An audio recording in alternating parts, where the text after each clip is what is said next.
Hi everyone, we are from Group Dr. Muhammad Faiz. Our DP title is Smart Temperature Management Patch. I am Ahmad Halimi bin Abdul Manaf. My team members are Daniel Halmi, Amir Ashraf and Faris Azizi. Our co-supervisors that guide us to complete our IDP project are Dr. Nasrul and Dr. Megat. Today, we want to explain more about our poster project and details inside the poster. Due to the COVID-19 outbreak, presentation of our product will be conducted offline. Next, my team member will continue with the explanation of the poster. Okay. Wound frequently enter a state of pathological inflammation due to postponed, incomplete, or uncoordinated healing process. There are basically two types of wound, which are acute and chronic wound. Acute wound progress through a normal stage of wound healing, while chronic wound do not progress normally through the stage of healing and often getting stalled in one phase. There are a few factors that affect the rate of wound healing, but in this project, we'll be focusing on effect of temperature. So how exactly temperature affect wound healing? By applying optimal temperature to the wound bed, it will increase the blood flow, immune system, and increase the cell activities. Based on the graph, we can see that the wound healing process for the wound is treated with normothermic wound temperature heal twice faster than the conventional wound healing process. The diagram below is the graphical representation of the wound healing process with and without the normothermal wound treatment. Next, the conventional way to treat a chronic wound consists of swabbing, cleaning, dressing, and in some cases, debridement of the wound. Normothermic wound treatment can be used in addition to conventional wound treatment to speed up the wound healing process. There are a few products available in the market right now that can be used to provide a certain temperature to the wound bed, such as Bedjet, Striker, and Striker warming blanket. However, these products are not suitable for wound treatment application as it could not maintain a certain temperature and it does not have heating and cooling ability. Next. Our problem statement for this project is conventional wound treatment takes longer time to heal and currently there is no product in the market to solve it. Why there is no product in the market right now? It is because difficulties to make a portable temperature management patch, difficulty to make a product that can do both heating and cooling operation, and difficulties to maintain temperature of a patch within a small range. Next. So to develop a smart temperature management patch, there are three concepts that we consider. For concept A, we are using blower to blow hot or cool air to the patch. And for concept B, we are using a metal strip to distribute the heat. And for concept C, we are using gel to spread the heat. After thorough analysis and simulation, we decide to choose concept C as our finalized design. Next.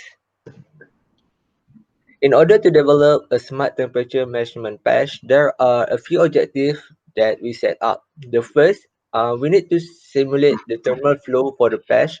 Second is to design the control system, heating and cooling system, and communication system of our patch.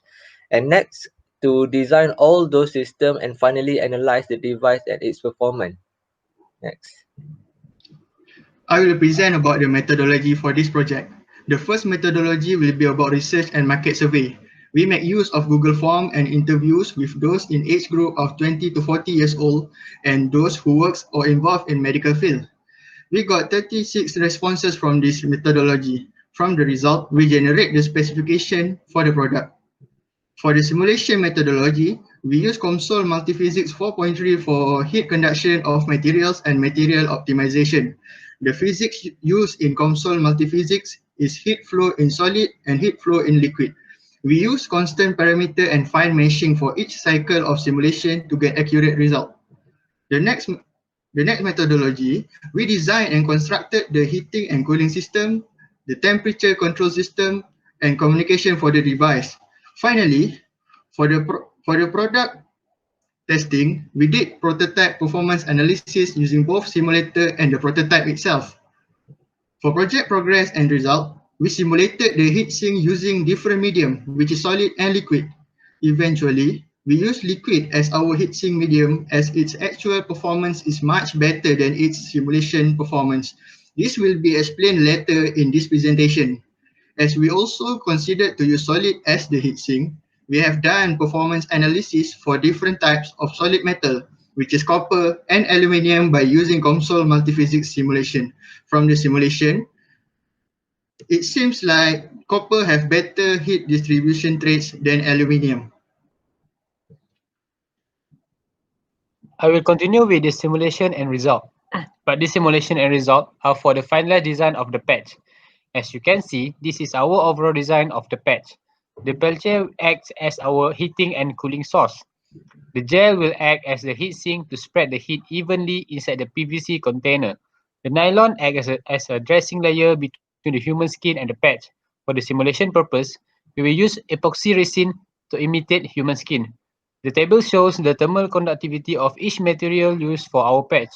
The higher the thermal conductivity, the higher the ability of the material to conduct heat. Next. For the simulation, we consider two types of approaches, which are for the vertical heat distribution and the horizontal distribution. For the vertical heat distribution, the point probe in the simulation is shown by the red arrow. From that point probe, the graphical illustration for the heating and cooling distribution are obtained. Other than the graphical illustration, the graph of heating and cooling also are obtained. The graph shows that the time taken for the heating and cooling operation took roughly 18 to 20 minutes. Next. Now is for the horizontal heat distribution simulation. The boundary probe in the simulation is shown by the red arrow. From that point probe, the graphical illustration for the heating and cooling distribution are obtained. Besides the graphical illustration, the graph of heating and cooling also are obtained. The graph shows that the time taken for the heating and cooling operations took roughly 17 to 19 minutes. Next. Moving on to the construction of prototype. For this prototype, the components are fan, LiPo battery, temperature sensor, Peltier module, breadboard, voltage regulator, Arduino shield driver and Arduino Uno, and lastly, Bluetooth module. Next. I will explain more on each part of the prototype. For the first part, which is transducer part, the component in this part are Peltier module, fan and temperature sensor. The fan will aid the effectiveness of the Peltier module to increase the temperature difference between the hot and cold side of the Peltier. Second, the control part. The component in this part are Arduino Uno, Arduino shield driver and voltage regulator.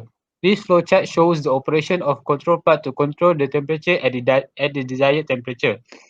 The control part will monitor the temperature difference from the temperature sensor and the desired temperature from the user. The Arduino shield driver will forward and reverse the current accordingly to the temperature difference. For the last part, the communication part. The components in this part are Bluetooth module, Android application, and the mobile phone. All the temperature monitoring from the user operate in this part. Next. From the experiment, the graph of heating and cooling of the prototype are obtained. From the graph, the time taken for both operations are roughly between 18 to 20 minutes, which is almost the same with the simulation result. But the experiment took a longer time at the beginning to start. These are two scenarios how the patch could be used. The first one at the risk area, and the second one in the tie area. Moving on to the communication interface, this is the user interface of the application that we constructed to control and monitor our prototype using smartphone, more specifically Android. We developed this application by using Android Studio and MIT App Inventor. The three pictures on the left are made by using Android Studio, whereas the three pictures on the right are made by using MIT App Inventor. Regrettably, we are unable to integrate our application with the control hub of our prototype due to some unforeseen circumstances, which is the COVID-19. Next. This is the list of all prices of our components and sensors to develop one prototype.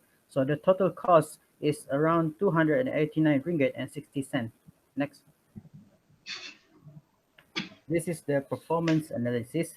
We calculate the coefficient of performance, or COP, of our product and its power consumption. COP is essentially the useful heat dissipated divided by the power consumption of our system. The higher the COP, the more efficient it is.